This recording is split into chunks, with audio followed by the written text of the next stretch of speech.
Olá, galerinha do sexto ano da Escola Antônio Custódio Sobrinho. Eu sou a professora Daniele, a professora de vocês de Geografia. E estou aqui hoje para a gente dar continuidade aos conteúdos referentes à matriz de Geografia do sexto ano.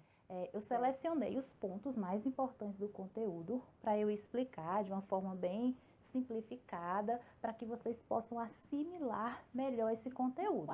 A gente vai falar sobre os processos de orientação dentro do espaço geográfico. Isso é muito importante para a geografia.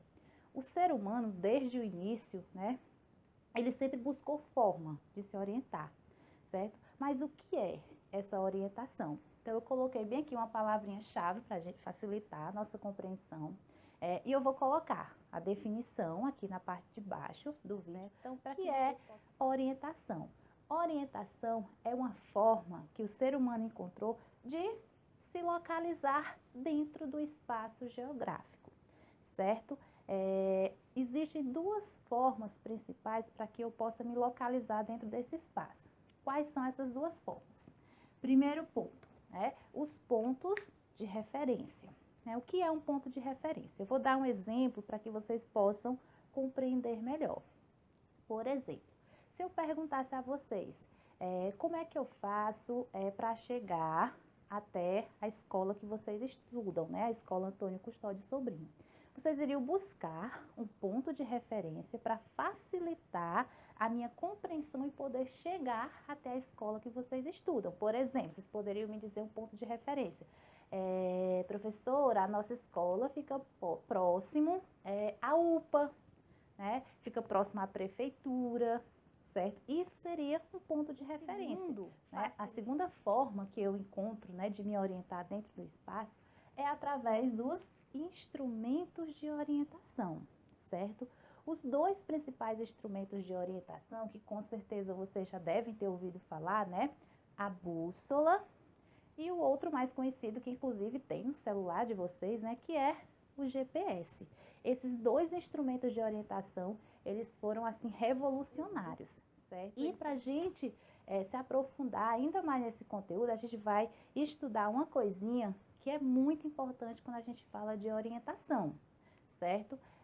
Que é o surgimento, a criação da Rosa dos Ventos. Sem a Rosa dos Ventos não teria como ter surgido todos esses tipos de instrumentos de orientação que nós temos hoje. Então, dando continuidade, a gente vai aprender agora um pouquinho mais sobre a Rosa dos Ventos, tá certo? Primeiramente, a gente precisa entender o que é essa Rosa dos Ventos. Novamente, eu vou colocar a definição aqui. A Rosa dos Ventos é um instrumento, um desenho gráfico que foi criado exatamente para a gente posicionar todos os pontos de orientação. E hoje a gente vai aprender a desenhar a Rosa dos Ventos. Eu coloquei aqui, dois traços, em formato de cruz. Basta vocês pegarem aí uma caneta de vocês com uma régua, uma réguazinha também seria interessante usar. Aí vocês vão lá no caderno de vocês e colocam a régua e faz uma cruz mesmo, uma na vertical e outra na horizontal. Basta vocês fazerem o seguinte, vocês vão traçar agora outra com régua, eu não vou usar régua aqui porque vai demorar um pouquinho, outra cruzinha menor entre um e outro, certo? Depois que fizer essa cruz, basta você ligar os pontos, veja os... Quando você termina de fazer isso, você já tem imediatamente os 4 principais pontos cardeais. Vejam só, os 4 pontos cardeais, eles são os mais fáceis de você aprender, tá certo?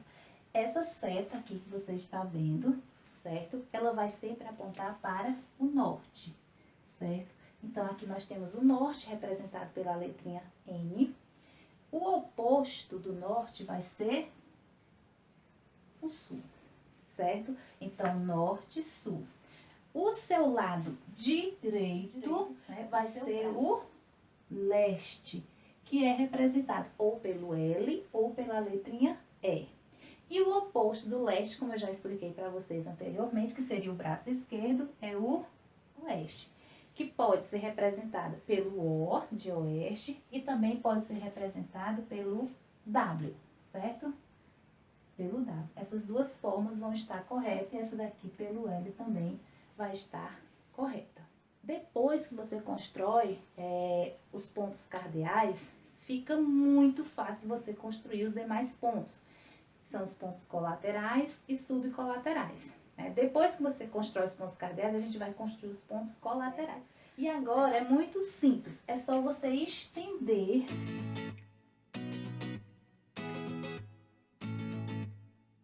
Feito isso, você tem agora os pontos colaterais. Os pontos colaterais, eles estão entre dois pontos cardeais, certo? Todos eles estão entre dois pontos cardeais. Como é que a gente vai saber qual é o nome desse ponto cardeal? Simples, a gente vai juntar os dois.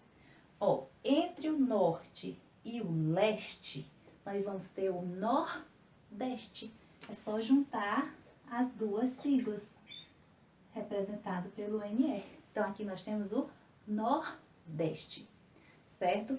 Entre o Sul e o Leste, nós vamos ter o Sudeste. Junta as duas letrinhas, SE, vamos ter o Sudeste, certo? Entre o Norte e o Oeste, nós vamos ter o Noroeste. É só juntar as duas siglinhas também que você vai encontrar o ponto colateral. Noroeste. Entre o sul e o oeste, nós vamos encontrar o ponto sudoeste. É só juntar as duas siglinhas, nós vamos ter o sudoeste. Para a gente chegar nos pontos subcolaterais, a gente vai fazer o quê? Colocar um ponto entre um ponto cardeal e um ponto colateral. Vamos lá. Tracinho.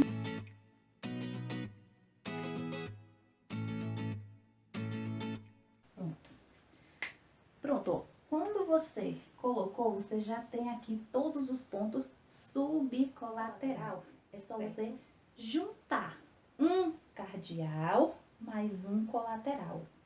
Juntando esses dois, você tem um ponto subcolateral, certo? Eu vou colocar aqui a definição também para que vocês possam, compreender um pouquinho melhor. Entre o norte e o nordeste, nós vamos ter um ponto subcolateral chamado de norte-nordeste.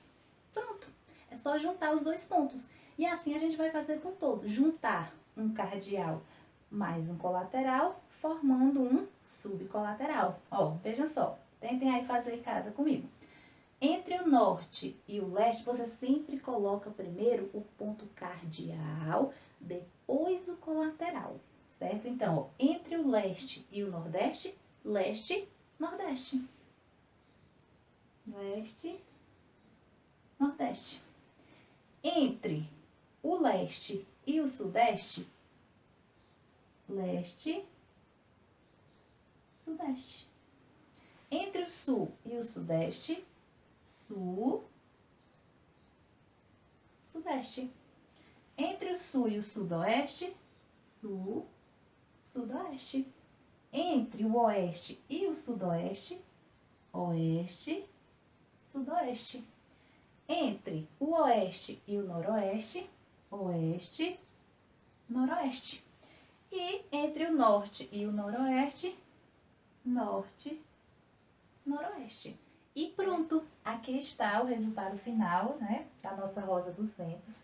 Para finalizar a Rosa dos Ventos de vocês podem pintar ela com cores diferentes, porque fica melhor da gente visualizar, como eu fiz aqui, Vocês pintam com as cores que vocês acharem mais legais, mais interessantes. E em seguida, vocês fazem uma legendinha, para vocês saberem quais são os pontos cardeais, os colaterais e os subcolaterais. Olha, certo? Eu espero que tenha, dado para vocês compreender perfeitamente o conteúdo que eu tentei repassar na aula de hoje para vocês. Vejam o vídeo várias vezes, reassistam. Se tiver alguma dúvida, pode fazer pergunta, Eu vou estar à disposição de vocês para responder. Não se preocupem. Beijos!